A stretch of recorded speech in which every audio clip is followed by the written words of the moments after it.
From the very moment I saw him, I knew that my life had found its anchor. My husband, Daniel, was everything I had dreamed of: gentle, charming, and patient. We met in college, and while our friends often joked about how opposites attract, I always felt that he completed a part of me I didn't even know was missing. Our courtship was filled with laughter, long walks in the park, and the quiet intimacy of conversations that lasted until dawn. I trusted him with all my heart, and he, in return, gave me a love that felt sacred. When I found out I was pregnant, the happiness I felt was indescribable. Daniel was over the moon.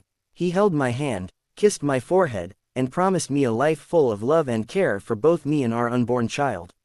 I was blissfully happy. I imagined us growing old together, raising our baby, and cherishing every moment as a family. Everything seemed perfect. Too perfect, perhaps, in hindsight. The early months of pregnancy were wonderful. I felt the first flutters of life within me, a tiny heartbeat echoing in my soul, and Daniel was there for every doctor's appointment, every craving, every anxious night.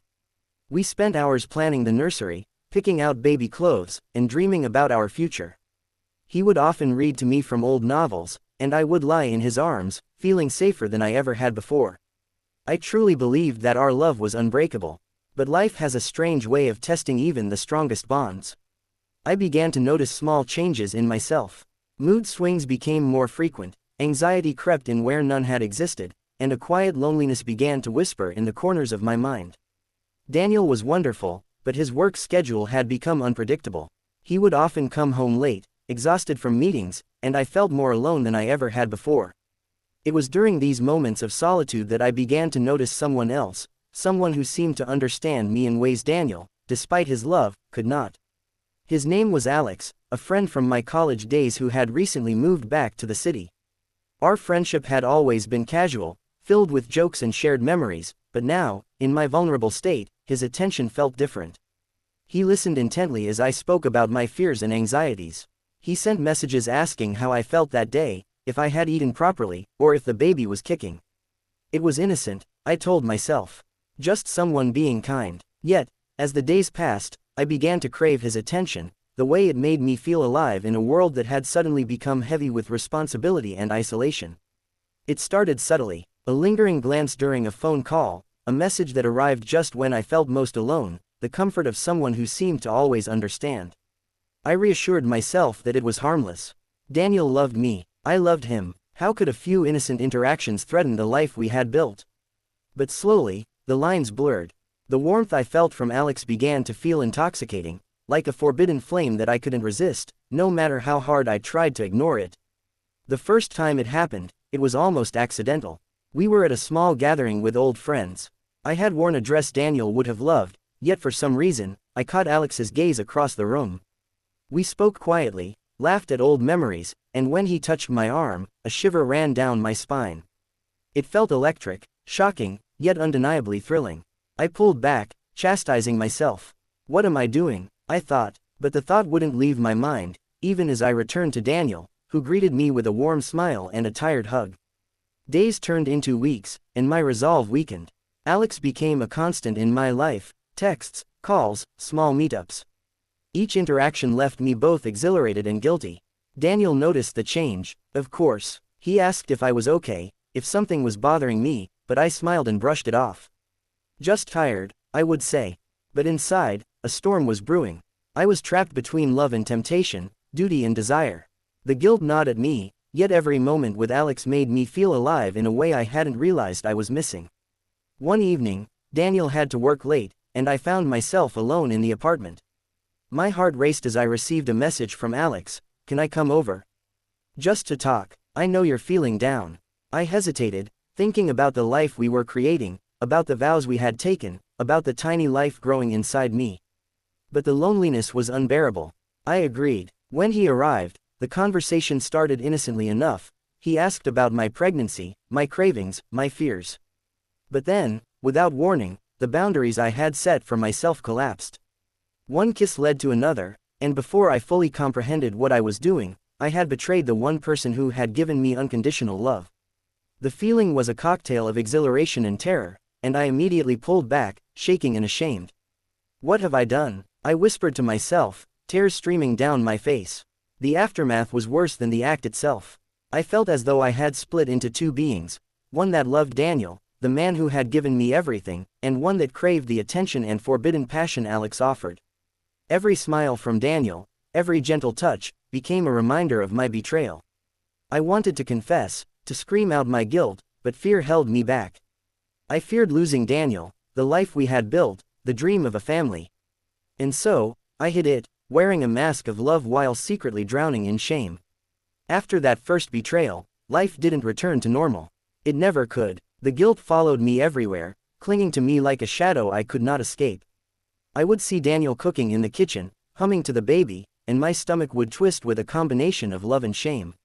I wanted to tell him the truth, to confess and seek forgiveness, but the fear of losing him, of shattering the fragile world we were building, kept my lips sealed. Alex, on the other hand, became bolder. He sensed the opening, the vulnerability that I had shown him, and he began to insert himself into my life more aggressively. Texts in the middle of the night, messages disguised as concern, casual meetups that always seemed to end with us dangerously close. I felt trapped in a cycle I couldn't break. Every encounter was a mixture of passion, fear, and regret. I wanted it to end, yet I couldn't stop myself. Daniel remained as loving as ever, completely unaware of the growing storm. He would rub my back when I felt nauseous, soothe me during my sleepless nights, and speak to the baby with a tenderness that made my heart ache with guilt. I could see in his eyes the depth of his love, and every day I wondered if he could sense the lie hiding in my heart. Could he feel the betrayal that simmered beneath my smile? One evening, Daniel had an important work dinner. I was alone at home, tired and emotionally fragile, when Alex called. He asked me to meet him, insisting that it was urgent.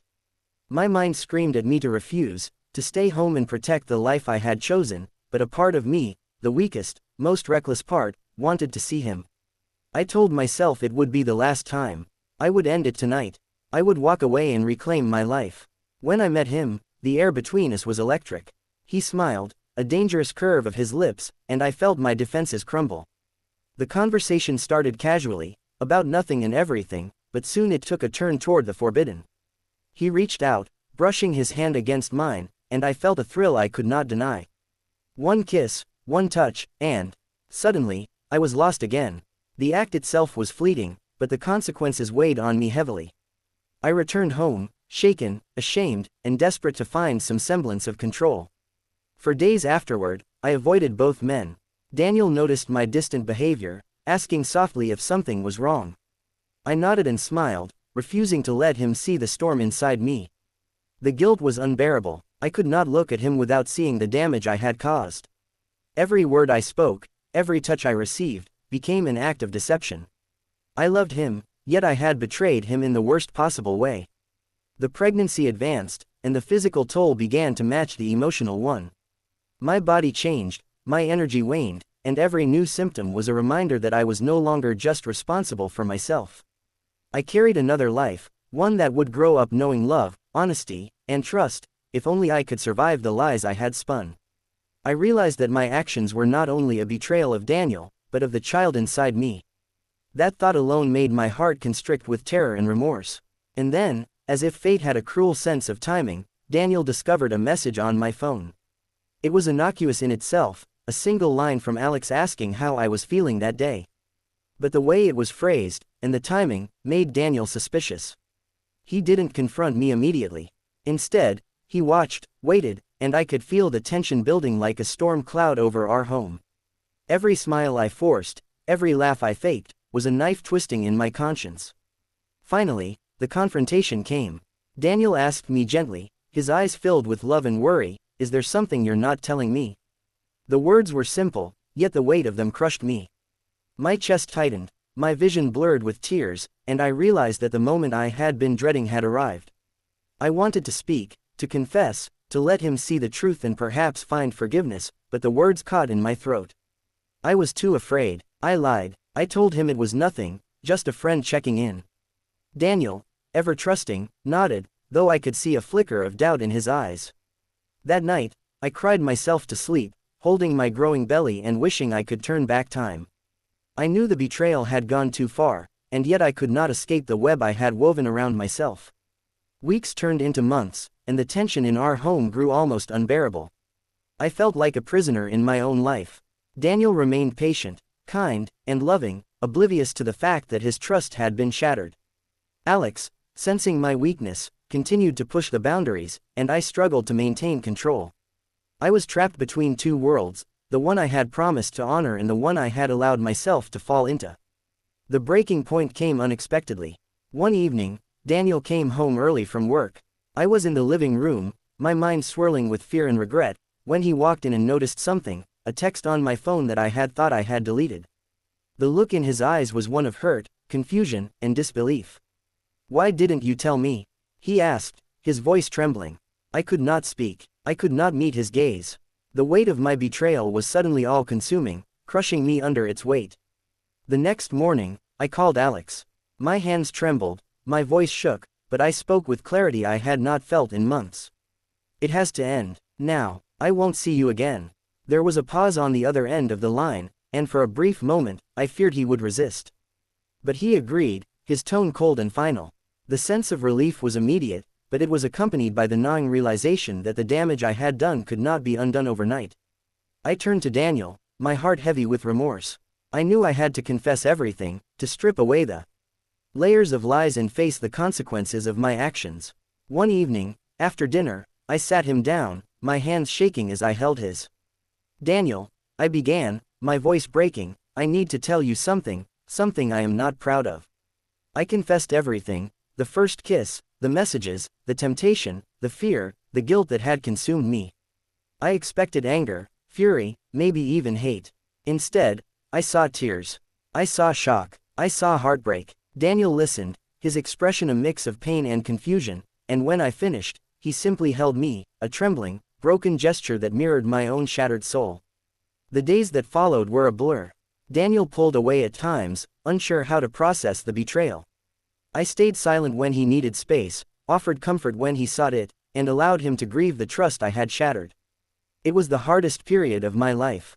I felt the weight of my choices in every heartbeat, in every glance, in every moment I spent watching the man I loved suffer because of my weakness. Therapy became our lifeline. We attended sessions together and separately.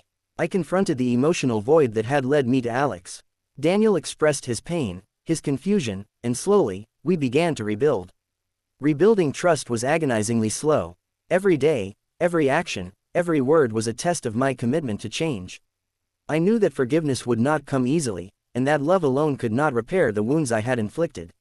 Months passed, the pregnancy progressed, and I focused on our child. I devoted myself to nurturing, to creating a safe space, to showing Daniel that I had changed. I spoke openly about my fears, my mistakes, and my intentions to be honest from now on. Daniel, in his quiet, steadfast way, responded with patience, gradually allowing me back into his heart. The road was rocky, filled with setbacks, but there was a glimmer of hope. The day our child was born, a tiny boy with bright eyes and a curious gaze, something shifted. Daniel held him first, tears streaming down his face, and then he looked at me. "We did this together," he whispered. In that moment, I realized that while my betrayal had caused immense pain, it had also given me the clarity and courage to change, to fight for the love and family I had almost destroyed. It was not a perfect ending. The scars remained, and the memory of my mistakes would never fully fade. But in those quiet moments, holding my child and seeing Daniel's forgiveness slowly take shape, I understood something profound. Redemption is possible, but it requires courage, honesty, and unwavering commitment. I had lost my way, but I had found my path again. I had betrayed my husband during pregnancy, yes, but I had also learned that love, when tested by betrayal, could endure if nurtured with truth, remorse, and relentless effort. The lessons were painful, the consequences lasting, but the family we rebuilt became stronger, more resilient, and more aware of the fragility and value of trust.